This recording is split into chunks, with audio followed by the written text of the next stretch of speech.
Beira-Rio, mais um jogo marcado por polêmicas envolvendo a arbitragem. Dessa vez, o árbitro foi Alex Gomes Stefano. Ele conseguiu a impressionante marca de errar todos os lances capitais da partida. O jogo foi literalmente apitado pelo VAR, que acionou o árbitro nos 3 lances cruciais do jogo. Pelo lado do Atlético, o grande nome da partida foi o goleiro Everson. Defesas importantíssimas, de novo, né? Pega muito o Everson. Segurou o empate em 0-0, garantindo o ponto fora de casa pro Galão da Massa, que jogou com um jogador a menos desde o início do primeiro tempo. Logo aos 15 minutos, o zagueiro Vitor Hugo deu um carrinho na tentativa de roubar a bola de Rafael Borré, que acabou sendo acertado pelo zagueiro Vitor Hugo. O pé dele subiu ali na canela. Critérios que ninguém entende. Um é expulso, outro não é. O juizão em campo nem falta marcou. Mas aí o VAR acionou o árbitro e após revisão, o Alex Stefano aplicou o cartão vermelho direto no zagueiro Vitor Hugo. Primeira intervenção do VAR. Aos 29 minutos, pênalti pro Galo. Bernabé derrubou o Rony na área. O árbitro em campo marcou o pênalti. De novo, o VAR em ação. Alex Stefano foi até o vídeo, revisou o lance e, aconselhado pelo VAR, cancelou o pênalti, anulou o pênalti do Galo.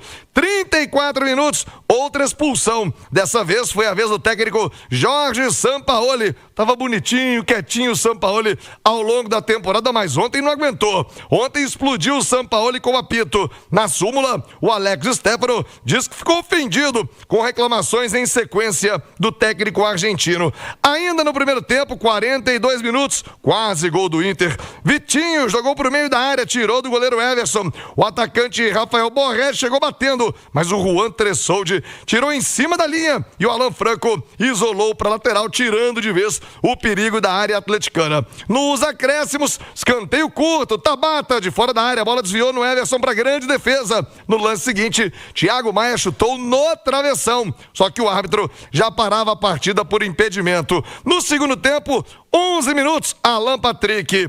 Ele fez uma falta em Júnior Alonso, se é que foi falta. O juizão viu não só a falta, como ainda aplicou um cartão vermelho no camisa 10 do Internacional. De novo, o VAR chamou o Alex Stefano até o vídeo, que revisou o lance e anulou o vermelho. E ainda mostrou um amarelo, só amarelo, pro Alan Patrick. Aos 32 minutos, Carboneiro, de fora da área, jogada ensaiada, a bola ficando pro Everson em outra grande defesa. Final de jogo, 0-0 para Atlético e Internacional. O sinal eletrônico marcou 11h45. Vamos ouvir o Caixa, Mário Henrique. Vamos ouvir os jogadores do Galo. Vamos ouvir a diretoria, o Vitor. O diretor do Atlético, né? O gerente de futebol, Vitor, também falou. O Paulo Brax tá indo pro Rio de Janeiro. Paulo Brax vai se reunir na CBF pra, de novo, né, se queixar da arbitragem no Campeonato Brasileiro. Mas primeiro você, Mário. O Caixa, Mário Henrique, não teve gol, passou em branco, mas tem a sua opinião, a sua análise no Rádio Esportes, Caixa. O jogo em que poderia o Atlético ter vencido, eu disse antes na pré-jornada, diante do que tem apresentado de futebol internacional e principalmente aqui na sua casa, onde tem a pressão da sua torcida. Com 15, 20 minutos, a torcida do Internacional já ameaçava, ensaiava algumas vaias, não até pelo time estar jogando mal, que até começou pressionando o Atlético, mas aquela ansiedade que às vezes a gente sabe que toma conta do time que está numa situação difícil no campeonato. Poderia ter sido outro desfecho, o Atlético ter vencido. Mas nós tivemos três lances em que o cara que decidiu estava lá na CBF no Rio de Janeiro, o cara do VAR. E 3 lances importantíssimos. Primeiro, ele não tinha dado nem falta para o Internacional. O VAR é chamado, ele vem e ele expulsa o Vitor Hugo por uma entrada, deixou o pé no jogador do Internacional. Sai a bola, ele dá um pênalti em cima do Rony. Um pênalti em cima do Rony, foi desequilibrado o Rony com a mãozinha ali. O árbitro é chamado de novo pelo VAR e volta atrás mais uma vez. Ele já tinha expulsado, sendo que ele não tinha visto. Depois ele dá o pênalti. mudam ele de opinião de novo e depois ele tem mais um lance de expulsão do jogador da equipe do Internacional, que ele expulsa em campo, o VAR chama de novo e ele de novo é obrigado a voltar atrás. Então tem que trazer o cara do VAR e deixar aqui pro outro não vá lá, porque ele errou muito. Essa é a grande verdade. Foi pênalti ou não, foi justa a expulsão ou não, as duas foram justas ou não, cada um dá a sua opinião, mas é uma demonstração de despreparo gigante, né? Então eu acho que isso tem que ser olhado e o Atlético tem que ficar esperto com isso. Então o Galo tinha time para vencer sim, entrou com muita garra, com muita vontade hoje o time do Atlético. O Everson já tinha feito 2 boas defesas no primeiro tempo, no segundo tempo ele fecha o gol. O Rony continua devendo, né? Poderia hoje talvez ter feito um golzinho. O Hulk é substituído no intervalo do jogo. O Bernard entra e muito bem, dá uma movimentação. Caio Paulista deu chapéu na grande área, quase nesse lance sai o gol do Galo. Vida que segue, vamos vencer em casa agora na próxima rodada. É isso, Caixa. Quarta-feira, hein? Jogo contra o Bahia, jogo grande, importante. Bom, vamos ouvir os jogadores do Atlético, né? Primeiro goleiro Everson, o melhor em campo, na opinião da equipe da Itatiaia ontem, na nossa transmissão. Ele também fala sobre arbitragem, né? Falta de critério do juizão. Esse ano, complicada a arbitragem no Brasil dele, porém o Everson fala também sobre o seu bom ano. Aliás, tem convocação da seleção hoje. Será que o Everson pode ser convocado? Fala aí, goleirão! Dadas as circunstâncias da partida, com certeza é um ponto a ser comemorado. Se eu não me engano, ele por volta dos 15 primeiros minutos a gente teve uma expulsão injusta. O Vitor Hugo, ele tira a bola, o choque, mas só que a bola está pressionada no pé dele, não tem nem como ele recolher. Aquela falta de critério da arbitragem, teve um lance de pênalti no Rony, que para nós foi pênalti, que no jogo que Bahia e Inter teve um pênalti similar e deram o pênalti pro Bahia. Aí só que vai tendo essa falta de critério, vai prejudicando o jogo, vai enervando nossos erros, a gente começa a tomar cartão amarelo por reclamação, que a gente tenta controlar e não consegue. Infelizmente a gente está precisando melhorar na arbitragem, mas falando do jogo, é um ponto a se comemorar. Sabemos que a equipe do Inter aqui é uma equipe qualificada, apesar do momento que eles passam na tabela, eles vêm de uma crescente. Então foi um ponto importante, com um jogador a menos, onde a gente mantém essa crescente no campeonato e no ano, para que a gente possa se fortalecer mais ainda, que no final do mês a gente tem uma decisão para disputar. Queria que você falasse do teu momento. E qual defesa foi a mais bonita? Cara, graças a Deus, com a camisa do Galo é o meu melhor ano, esse ano 2025. Venho trabalhando muito, com apoio, com a ajuda do professor Danilo Minucci, do Rafael, que faz trabalhos excelentes comigo. E coloca a defesa de cabeça do atacante deles, uma bola desvia, eu tô movimentando, eu quase vou na bola, eu acabo voltando, eu consigo reagir, uma bola muito próxima ali da pequena área. Eu consigo fazer a defesa, então com certeza aquela talvez não seja a mais bonita, mais plástica, mas com certeza foi a defesa mais difícil, que eu tive pouco tempo para reagir e conseguir fazer uma grande defesa. Para fechar, Everson, você vai assistir a convocação, você tem essa expectativa? Cara, quando você está em alto nível no seu clube, como eu venho tendo desde 2021 para cá, obviamente você aspira a seleção brasileira, mas eu sei, para que eu possa ser lembrado, para que eu não possa ser postergado, eu tenho que manter o alto nível no meu clube. Venho fazendo grandes jogos, venho fazendo um grande desempenho.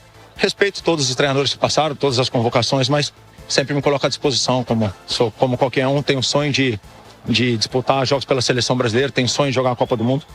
E para isso eu tenho que continuar fazendo esse alto desempenho, esses grandes jogos que eu tenho fazendo aqui com a camisa do Galo. Boa, goleiro Everson no Rádio Esportes. Já o Hulk, o super-herói atleticano, criticou a decisão da arbitragem após a expulsão do Vitor Hugo. O Hulk também se queixa da falta de critério no Brasil, na arbitragem do nosso país. Fala aí, Hulk. Cara, é difícil porque não ter muito pegada, a gente teve que baixar muito. O jogador a menos é difícil, jogando fora de casa contra um grande adversário, que tem jogadores com muita qualidade. Cara, e o lance assim é difícil porque às vezes a gente tá ali dentro de campo e nós, como atletas, queremos dar nossa opinião e acaba vocês mesmo da imprensa interpretando de outra maneira, porque a gente só faz reclamar. Cara, e não é reclamação, não é chorão. É o que eu falo, cara, não sei se foi pra expulsão ou não. Até perguntei ali pro árbitro, falei, professor, ele toca na bola primeiro e ele não tem, o pé dele, ele vai na mesma direção e em nenhum momento ele estica a perna. Então, é interpretativo. Só que tem, por vezes, marca, outras vezes não. Então, se todo lance assim fosse vermelho, ninguém reclamava nada. Se todo lance assim não fosse vermelho, ninguém reclamava também nada. Então, se você usa o mesmo critério, acaba com as reclamações. Existem muitas reclamações, opiniões diferentes, porque não segue o mesmo critério. Então, não estou aqui questionando a arbitragem nem ninguém. Só enquanto a gente não seguir o mesmo critério sempre, vai ser difícil, vai ter sempre reclamações. O Hulk ficou na bronca. Aliás, todo o time do Galo, Sampaoli expulso. Aliás, o áudio do VAR é uma das coisas mais chocantes, né? O juizão errou tudo, ele conseguiu errar tudo dentro do jogo. O VAR teve que intervir e acabou apitando o jogo, né? Literalmente, quem apitou o jogo foi o VAR. 11h52. Galera do Galo, diretoria na bronca, Paulo Brax na CBF, o Vitor Baggi, daqui a pouquinho, São Vitor também falando no Rádio Esportes. A diretoria do Galo revoltada, o Paulo Brax, vai ter uma reunião hoje às 4h com a comissão de arbitragem da CBF e o Vitor Baggi, o Vitor, São Vitor, né? Gerente do Galo, após o jogo, falou a respeito da péssima atuação do árbitro Alex Stefano ontem no Beira-Rio. Lamentável, mais uma vez a gente vir aqui falar de arbitragem, é chover no molhado. A cada rodada nós temos algum clube reclamando, né? E entendo o que aconteceu hoje aqui foi realmente preocupante, para não dizer lamentável, né? Porque eu não estou aqui para culpar árbitro, né? Mas eu estou aqui para falar no sentido de uma profissionalização, no sentido de melhoras, né? Que é uma demanda, é uma necessidade que a gente observa, né, há muito tempo. E ano após ano, toda rodada a pauta é arbitragem. Acho que isso acaba manchando um pouco o produto futebol, né? Acaba interferindo em resultados. E hoje, né, talvez, né, numa disputa entre 11 contra 11, poderíamos ter tido um desfecho diferente, né? Aproveito para enaltecer aqui a luta dos nossos atletas que se entregaram para compensar esse erro. Então acho que é o momento da gente falar de profissionalização, né? Então os critérios são muito duvidosos, jogos que a gente observa sanções, penalidades, expulsões, como foi o caso do Vitor Hugo. Em outros jogos, eu não preciso falar, mas recentemente nós tivemos situações parecidas, inclusive hoje em outros jogos da rodada. Então assim, a gente não consegue entender qual o critério, porque quando você usa o termo interpretação, você abre margem para qualquer decisão, né? Então o contato que serve para a expulsão do Vitor Hugo não serve para validar o pênalti em cima do Rony. Vitor, e a reclamação da diretoria do Atlético. Já o Diogo Alves, o auxiliar técnico do Jorge Sampaoli, o Sampaoli não concedeu entrevista, foi expulso. Achou por bem que o Diogo, auxiliar técnico, pudesse falar da partida. Ele explicou o esquema escolhido após a expulsão do Vitor Hugo. Tirou o Dudu para colocar o Tressoldi e recompor a zaga. Todo mundo achou que ele ia tirar o Hulk, não tirou o Dudu. E ele fala também sobre os planos agora até o jogo contra o Lanús. Tá chegando, hein? Dia 22, a final da Sul-Americana. Fala aí, Diogo. Como sempre vocês conhecem, a gente sempre tem um plano ofensivo bastante claro de jogo. A gente não veio para fazer algo diferente que fosse atacar o Inter, como sempre prega nosso comandante, mas claramente a expulsão condiciona todo um plano, condiciona uma perspectiva de jogo. Eu acredito que inicialmente a gente valoriza muito, mas bastante esse ponto, a disposição dos nossos jogadores, a entrega e sobretudo a organização coletiva, porque não basta só ter vontade nesse tipo de jogo, um jogo considerado para ambas as equipes uma final. E em relação a tudo aquilo que passa depois da expulsão, claramente era tentar encontrar ferramentas, sobretudo mais defensivas, que nos fizessem aguentar o jogo, sabendo que o Inter, conforme o tempo fosse passando, provavelmente desmancharia parte daquilo que é a cultura implementada pelo Ramon. Mas volto a falar, acredito que as decisões elas são, na minha visão, na minha concepção, bastante assertivas. Todos aqueles que entraram puderam agregar para fazer um Atlético hoje bastante forte, sobretudo naquilo que o nosso torcedor sempre demanda, que é uma intensidade bastante aguerrida. Eu queria que você falasse sobre a formação da equipe, porque ficou pro torcedor aquela impressão de que o jogo contra o Independente Del Valle foi um bom jogo do Atlético e que poderia ser repetida a equipe, com exceção do Arana, que foi cumprido suspensão automática, e a gente viu hoje o Juan saindo da equipe, o Bernard saindo. Isso é por uma questão física ou foi por uma questão tática ou de repente testar uma nova formação? Não, eu acredito que daqui até o final do ano, possivelmente até os jogos das finais, é importante que a gente consiga, de fato, oportunizar mais atletas para que nosso nível coletivo suba. Obviamente que a gente tem diversos estudos da próprio setor de fisiologia do clube que indicam que alguns jogadores se desgastam mais.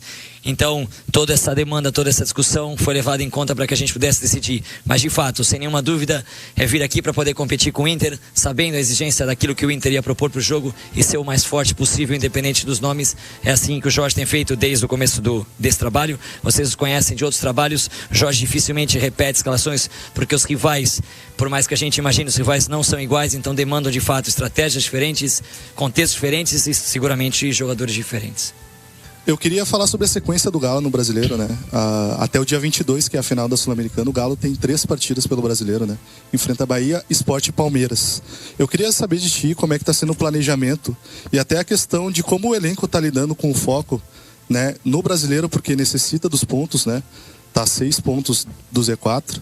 Aí o Galo ainda precisa fazer pontos no campeonato, mas tem que lidar com essa questão de estar com o pensamento na final da Sul-Americana. Como é que está sendo esse planejamento para a sequência do campeonato? Em relação ao grupo técnico, vocês não tenham dúvida de que é um trabalho visando o próximo jogo. O Atlético ainda beira zonas muito perigosas no campeonato e a gente precisa respeitar muito a situação, porque essa situação é geralmente muito traiçoeira. Sem dúvida, pensando em planejar algo, imaginando um cenário de final, por isso muitas vezes uma base bastante sólida daquilo que a gente vem produzindo, mas sem dúvida nenhuma isso é particularmente muito próprio do Jorge. Daqui até o jogo da final a gente pensa no próximo jogo, porque é assim que a gente deve manejar esse trabalho até o final, até de fato o jogo contra o Lanús, porque não pode ser diferente, porque a decisão e a situação que a gente vive hoje ainda não está de fato tranquila e a gente precisa realmente levar cada jogo, sobretudo aqueles que são dentro da nossa arena, com uma guerra, pensando claramente como uma final, como acredito que a gente se comportou hoje, para levar o máximo de pontos possíveis e conseguir de fato escapar desse fantasma sempre tão complexo para qualquer clube grande no nosso cenário.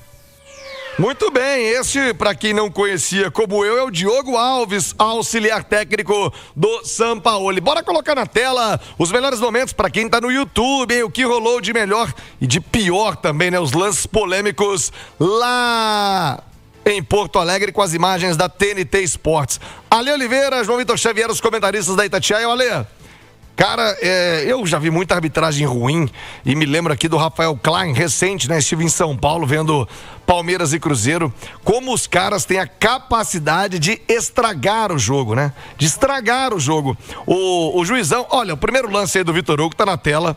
Eu até acho que o Vitor Hugo assume a possibilidade, sim, de ser expulso, mas me impressiona ele não ter visto no campo. No campo ele não marcou nem falta. O Ale Oliveira... muito boa tarde, viu, Tiagão? A educação sempre é importante. Eu não aguento, cara, eu fico nervoso. Eu tô vendo agora a imagem de novo, eu vou ficando nervoso. Okay. Eu até convido a galera pra vir pro YouTube. Pô, como é que o cara sai de um lance que ele nem falta deu pro cartão vermelho? Exatamente. Boa tarde também pra todo mundo que nos consagra na rádio mais ouvida do Brasil. O Hulk toca num ponto que é fundamental pra mim, que é a falta de critério. Porque a gente vê lances iguais ou muito parecidos, em que o juiz tem decisões diferentes. E isso deixa a gente muito confuso, né? Os jogadores principalmente, mas também a imprensa e a torcida, né? Porque às vezes o mesmo árbitro toma decisões diferentes para lances iguais. E isso é muito complicado. Esse juizão aí errou tudo o que ele decidiu no campo. O VAR mostrou para ele o contrário. E eu acho que essa é uma tendência desse momento da arbitragem brasileira, que para mim é a pior do que eu me lembro, assim, de trabalhar com comunicação esportiva, é a pior que eu já vi. Olha que a gente tem arbitragem ruim há muito tempo, mas eu nunca vi tantos erros num campeonato como o campeonato dessa temporada. Eles estão muito inseguros, né, Léo? Exatamente, gera insegurança, o cara não consegue mais apitar o jogo. A gente tem visto vários exemplos, não só nessa partida, e foi isso que aconteceu também nesse jogo entre Inter e Atlético, o cara errando muito, e aí tem várias consequências, né? Porque isso vai irritando o jogador, não tem como. Ale, esse lance do Alan Patrick, que a galera do YouTube tá vendo, é bizarro. Eu acho até que ele sofreu a falta. O cara dá um vermelho direto. A imagem depois em close, o Alan Patrick tá tirando o pé. Cara, é assim, assustador. E quando o torcedor e o jogador, principalmente nesse caso aí do Atlético, reclama, ele tem razão de reclamar, o Tiagão. Sabe por quê? A gente pode mostrar vários lances que são iguais a esses que a gente tá mostrando aí para quem tá no YouTube, em que o juiz dá vermelho, que o juiz dá pênalti, sabe? Então é difícil pro cara, porque cada um pensa de um jeito, às vezes o mesmo pensa coisas diferentes em jogos diferentes. Então é muito, muito complicado. Agora, tirando a arbitragem, que todo pós-jogo a gente tá falando, e é triste isso, né? Um campeonato tão bacana, de tanto investimento, tão disputado em várias partes da tabela, né? Um campeonato que é realmente muito legal. A gente fala mais de arbitragem do que de futebol. Mas tentando falar de futebol, porque realmente o juizão atrapalhou demais o jogo, o resultado e a determinação do Atlético e também, evidentemente, a participação do Everson, mais uma vez, o jogador mais regular do Atlético nessa temporada, eu acho que está de parabéns, né? Porque o time tem mostrado muita garra, muita vontade, entregando tudo. Um resultado que, pela circunstância principalmente, eu acho que foi bom, porque o Atlético se afasta ainda mais da zona do rebaixamento, não deixa um adversário direto crescer na tabela, e eu acho que vai ganhando uma tranquilidade, que é o que precisa no Campeonato Brasileiro, para focar na decisão na Sul-Americana. A única coisa que me chama a atenção um pouquinho é nos 16 minutos antes da expulsão do Vitor Hugo, que realmente o Atlético não teve um bom comportamento, né? No 11 contra 11, porque o 10 contra 11 é natural que o Inter tivesse mais posse de bola, criasse mais oportunidades, fizesse do Everson o melhor jogador da partida, é natural, né? Mas no 11 contra 11 eu achei que o Inter já estava melhor. Acho até que o Inter estava melhor no 11 contra 11 do que no 11 contra 10. Mas é um melhor assim, não tão melhor também, né, Ale? Porque é impressionante como o time do Inter é limitado, tem tudo, tem potencial, tem bons jogadores, mas não acrescenta nada, né? Não é à toa que tá a 5 pontos da zona do rebaixamento, né? Mas de qualquer maneira, eu acho que passou e o Atlético vai encontrando alternativas, soluções e principalmente se afastando da zona do rebaixamento e, claro, com a cabeça na final da Sul-Americana. Você vê o Internacional, está numa situação muito complicada no campeonato, está pior do que o Atlético no Brasileirão e não tem mais nada para pensar, né? Não tem uma decisão, não tem uma semifinal, foi eliminado de todos os torneios. O Atlético vai se afastando da zona perigosa e, evidentemente, tem uma grande conquista pela frente, que é a final da Sula no dia 22. Ô, Pedro Abílio, traz aí informações do Galo, amigo. Como é que fica o dia seguinte e já preparativos pro Galão quarta-feira contra o Bahia na Arena MRV, Pedro? Um abraço para você, Thiago, para todo mundo que tá com a gente no Rádio Esportes. Segunda-feira de reapresentação às 4h na Cidade do Galo. Os jogadores retornaram ontem mesmo a Belo Horizonte, logo depois esse empate por 0-0 contra o Internacional, e terão 2 sessões de treinamento antes da partida contra o Bahia, 32ª rodada do Brasileirão, depois de amanhã, 20h na Arena MRV. O treino desta terça será no período da manhã. E o Sampaoli deve definir como retornam Guilherme Arana e Gustavo Scarpa, que estavam suspensos no último fim de semana, e jogadores que têm sido costumeiramente titulares. Ele no banco de reserva será substituído pelo Diogo Meschini Alves, seu auxiliar técnico, já que o treinador do Galo sofreu essa primeira expulsão na segunda passagem pelo Atlético. Foi expulso do segundo tempo pelo árbitro Alex Gomes Stefano no Beira-Rio ontem. Quem também não joga na quarta-feira é o Vitor Hugo, zagueiro expulso aos 14 minutos do primeiro tempo, após polêmica revisão com a arbitragem de vídeo. Lembrando, ingressos a partir de R$ 24,90 com a promoção no setor internorte da arena, de todos os sócios, né, pagando R$ 29,90 também. Promoção mantida, o Interoeste fechado, né? E os torcedores com ingressos garantido vão serem realocados para o Brama Oeste. Galo e Bahia, 20h desta quarta-feira. Tiago. Valeu, Pedro Abílio, são informações do Galo aqui no Rádio Esportes, portanto, quarta-feira, Atlético e Bahia.